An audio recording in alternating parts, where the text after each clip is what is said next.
Oh, hey, gorgeous. So nice to have you back. Today, we're going to be talking about why are we so afraid of intimacy and what are the implications that this long-standing collective fear has had upon us. This is something that I have felt very challenged by in earlier parts of my life, and shit, there are still moments today where I feel afraid to be seen by someone or afraid to be known. And so, what's at the core of this fear of intimacy? Well, for most of us, there's a fear of judgment, there's a fear of rejection, there's a fear of loss of love. What does that look like ultimately from a biological perspective, right? So, when there's a fear of rejection or loss of love, there is a chance that we will, quote, be kicked out of the tribe. And if we're kicked out of the tribe, then that really hurts our chances of survival. And evolutionarily speaking, into the ancient part of our brain, that means death. So losing love, not to our conscious minds, but to our subconscious minds, can equate to death. So it's no wonder that we are all, well, I can't say that we're all, but that for so long, many of us have operated from a place of doing whatever it was we needed to do to hold on to love, even if that meant not showing our true selves, if that meant putting on a performance, saying what we think we need to say, doing something manipulative. So let me just start by saying this is a judgment-free zone. I have used every trick in the book. I've pulled out every rabbit from my hat of doing what I thought I needed to do to keep love. From manipulating, lying, using sexual acts and my sexuality to keep someone around. These were all the things that in earlier parts of my life I thought I needed to do to keep someone there for me, with me. And I recount it now with a lot of neutrality. But when I looked back on those times in my life, it felt heartbreaking that that was the impression I had, that that was at some point in my life what I had learned I needed to do in order to be in relationship and to receive love. So, what is the stem of all of this? Well, all of this starts with intimacy with ourselves. So, the extent to which we are willing to see and be with ourselves is usually the extent to which we will allow others to do it. Others that are in our trusting inner circle, at least. And so, the extent to which we can see ourselves, be with ourselves, no matter what comes up, no matter what kind of day we're having, how we're feeling, what thoughts are trickling through our minds, how our faces or bodies look, how we smell, how we sound, what we said, what we did or didn't get done that day. The extent to which we can hold ourselves in unconditional love, no matter what comes up, is usually the extent to which we can give love and see others truly with unconditional acceptance, and is usually the extent to which we can allow others to see and hold us in that way. And so we can only see others as deeply as we're willing to see ourselves. And for most people, and I'll speak from personal experience, for much of my life, I was not willing to see the things that I didn't want to see, the things that were seemingly inconvenient or were a burden or would make me seem less quote unquote perfect. So I hid those things away.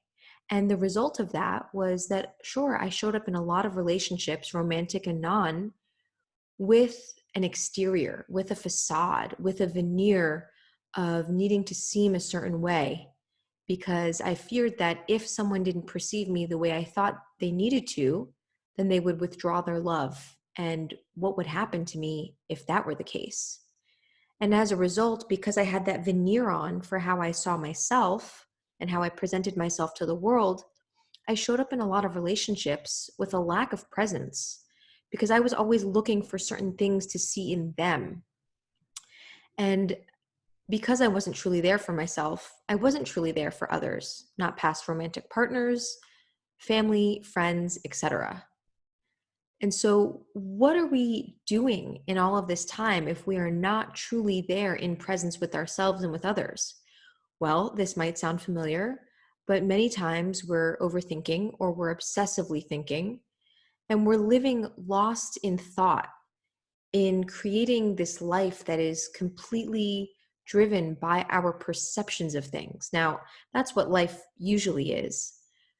But our perceptions of things tend to be different when we're willing to see ourselves with compassion and with love, and when we're willing to see others in that way too, as opposed to being lost in thought of how we think we need to be or how we think the world around us should be. That definitely creates a different reality. A lot of times when we're not in the place of true intimacy, we're judging ourselves and we're judging others. We are participating in addictive behaviors, whether it's an addictive thought pattern, an addictive behavior around technology use, eating. I mean, I've done all of these things.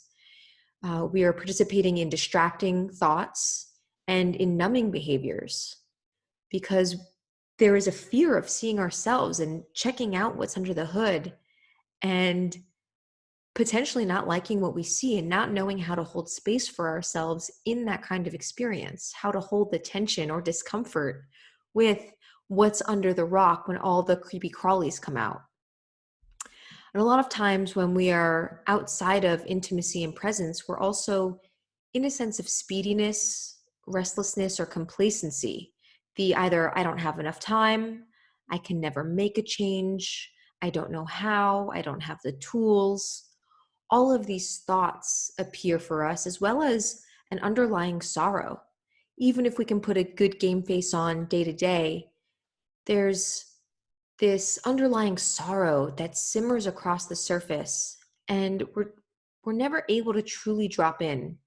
There's always somewhere else we need to be or something else we need to be thinking of or doing, as if we have this map in our mind and we're never truly in the destination or place where the hidden treasure is. And side note, the hidden treasure is always there. It is always there. We're always standing right on top of it. We're always in it. We always are it. And so, what are the implications of this running away from, this escape from being in presence, in love, in acceptance, in intimacy with ourselves and others? Well, what ends up happening, and I love one episode of Tara Brach's podcast where she talks a lot about this, is we're constantly running away from our life, from our bodies, from our hearts, from our truest and deepest desires. We're running away from our own wilderness, our own wild nature, our primal instinct, our intuition, because there's always something else to do, to be, to think of. We're running away from our angst, but also from our creativity, from our passion and freedom, from true love. This is a place of disconnection and separation that ails so many people, and that I have experienced for most of my life without even knowing it. And so the question I come here today to ask, and that I ask often in my life, is what do we do about this? What do we do about the disconnection and separation that we're creating that is not inherently there, by the way? It is only there when we place the roadblock in the way. And so how do we simply remove the roadblock so that the natural state of love and joy and pleasure and ease and flow can be present for us? So, I have a number of practices that I keep, but I want to share some really simple ones that you can do right now. First one is hug someone. And I know we are in challenging times. So if there's no one available for you to hug or to be hugged by, then hug yourself. I often wrap my arms around myself and hold myself there. And I'm doing this now with right arm over left, and then I switch and do left arm over right. And I just grab my arms and grab my shoulders. And I feel what it's like to have a real person in my arms and what it's like to be held. This living, breathing body, this real, genuine embrace versus one of those pat someone on the back hugs or giving the side shoulder hug. Like really just being there with myself or with someone else in that moment, in that embrace and breathing. This allows me to come back to my presence, my true nature.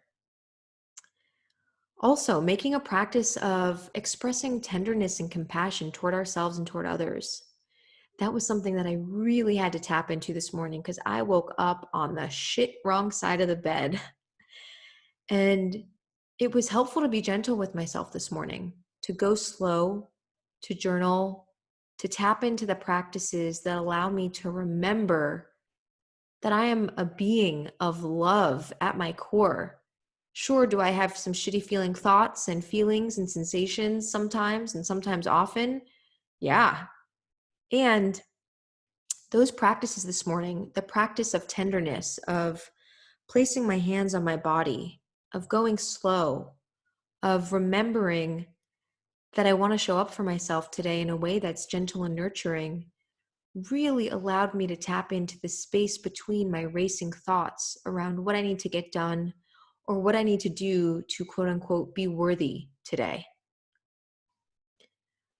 Being with our emotions, that's another super powerful practice and way of being.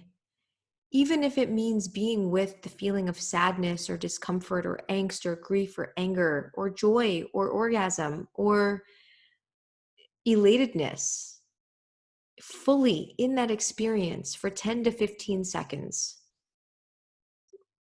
letting all other things cease to exist in those moments really helps us build our energetic and emotional muscle to be present with ourselves. And of course, that translates to our ability to be present with others.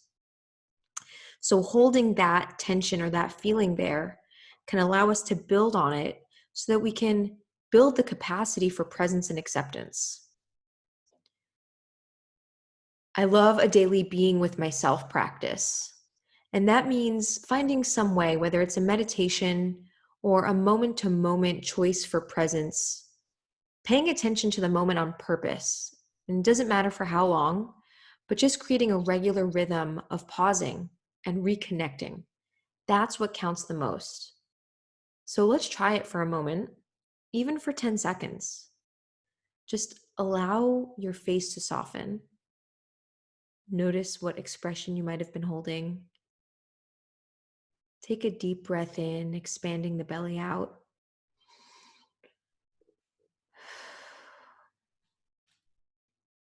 Feel your body breathing. Maybe just touch your body wherever your hands feel like going.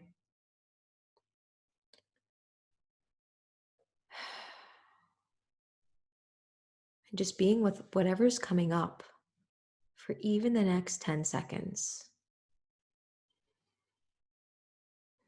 Even if you don't know what's coming up, even if thoughts are coming up, or jitteriness, a feeling of distraction, a feeling of peace and contentment, letting it be whatever it is.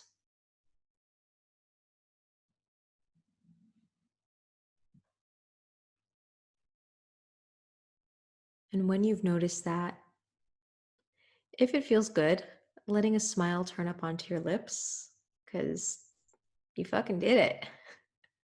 Talk about presence and just being with whatever happened to be there for you. So take a deep breath, let it out. There are some mantras that I really enjoy here, and I borrow on some of these from Tara Brach again. She says, "When I walk half as fast, I notice twice as much." This is a real push for slowing the fuck down. We notice so much. My partner Ani and I were talking about this yesterday as we were out on the river in Austin, Texas. We were like, what if we just had all of our strategy meetings here? Instead of sitting at home in front of a computer, what if we came down to the river where there's a waterfall and nature all around us, and this is where we used our time to create our strategy for our business and for our life? Imagine what other things would appear real for us or appear as options if we slowed down, right? Would we notice twice as much? Would there be twice the availability of amazing creative ideas? So we're going to give it a try. I have no time to rush. This is another mantra that I love. There's no time to rush. I mean, ask yourself this. When was the last time rushing really served you well for a sustainable amount of time and left you feeling energized and replenished and in joy? The moment right now matters as much as any other moment in the universe.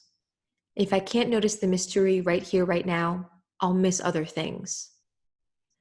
So I've noticed my own tendency to race to get to the moment where I complete something, the moment where I get to be in pleasure later because work is over or because something is done. But what is here for me right now in this moment? What mystery or joy or contentment or learning is here for me right now? Can I create intimacy with myself in this moment? Can I create intimacy with this moment no matter what comes up? And the big thing here is that all of these practices help bring us into deeper and greater embodiment so that we can embody joy. And joy doesn't just become a concept that we talk about that's nice, so that we can embody pleasure, we can embody ecstasy, we can embody anger, we can embody sadness, and we can enrich and enlarge in the spectrum and range of our own human experience. So, all that to say, intimacy doesn't have to be a big scary monster under our beds. In fact, it might be just a cute tiny teddy bear that if we allow ourselves to be seen by ourselves firstly and then by others, it can really pave the way to create the most fulfilling human experience ever. And again, for me, if that's not what I'm doing in this life, then I don't know what the fuck I came here for. So with that, much love and good vibes to you, and I'll see you in the next episode.